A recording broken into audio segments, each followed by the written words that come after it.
कुछ क्लाइंट आपको इस कैटेगरी के मिल जाते हैं कि आप उनको टॉप लगाने पे मजबूर हो जाते हैं, क्योंकि क्लाइंट को इस बात पे समझना चाहिए जो रियल एस्टेट का बिज़नेस है उसमें सबसे पहले जो डीलर होता है उसकी मजदूरी, उसका कमीशन होता है। ठीक है, कुछ क्लाइंट आते हैं वो प्रॉपर्टी परचेज़ कर लेते हैं 1 करोड़ की, 2 करोड़ की।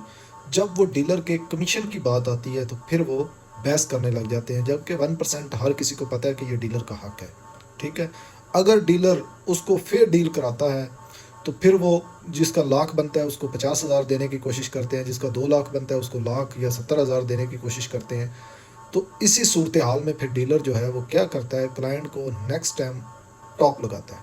टॉप कैसे लगाता है कि वो प्लॉट लेता है मार्केट से, मसलन उसने लिया 1 करोड़ का, तो आगे वो 1 करोड़ 5 का देगा, आगे 1 करोड़ 10 का देगा डीलर क्लाइंट को। इसी तरह कोशिश करनी चाहिए जो डीलर है उसके साथ आप उसका हक पूरा पूरा उसको दें, ताकि वो नेक्स्ट टाइम आपको कोई भी चीज़ लेके दे तो फेयर डील हो। तो ये क्लाइंट सारी चीज़ें खुद ही करते हैं।